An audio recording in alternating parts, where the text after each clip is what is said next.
I kind of only want to say one thing, so I should be fast. The watchdog press that Jay's talking about was killed by the same forces that are preventing us from having the kind of internet that we imagine we have, but actually don't.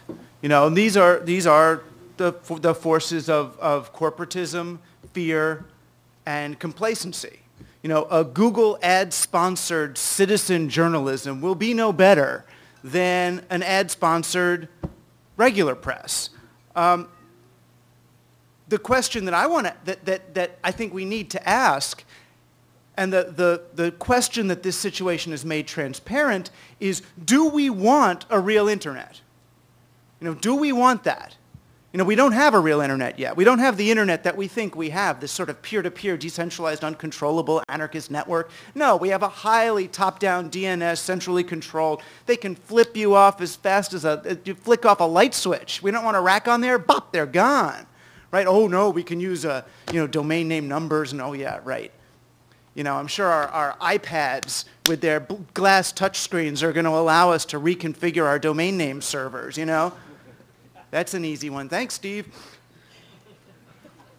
And the question of whether we want a real net is really the question about whether we want a real democracy, whether we feel we're ready for real democracy.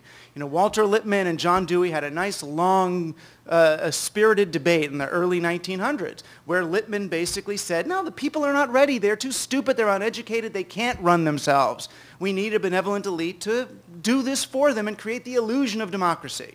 Well, the net is a great illusion of democracy right now. It's a great illusion, but it is totally top-down controlled. It is completely centralized, to the point where the only way that real people found out about any of this stuff was through the New York Times and the Guardian anyway. Right? It's not that the net distributed this stuff. It's that the net allowed for the supposedly anonymous transfer of the data by a guy that we know, right? And where did he get it? And not to get conspiratorial, but I don't even believe, I don't know what to believe, right? I don't know what to believe.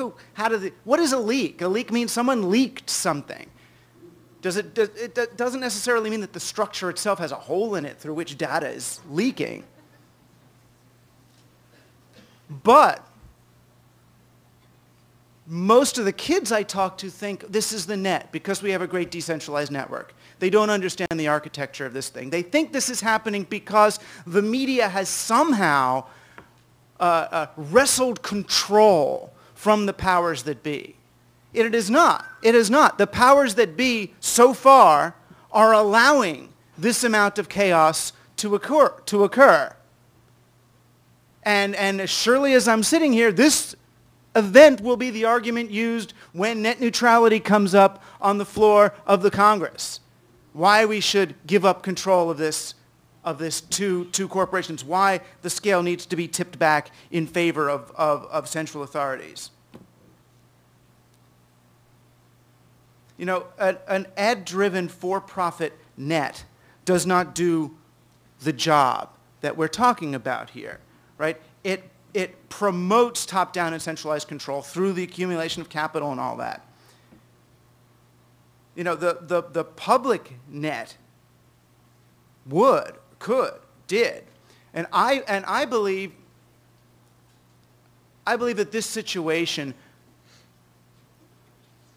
makes visible the possibility for the kind of net that would actually be a peer-to-peer mesh network decentralized thing. That's possible. As far as I'm concerned, in the mid-'80s, FidoNet, which is where our computers all called each other late at night, and was closer to a decentralized network than this DNS net is.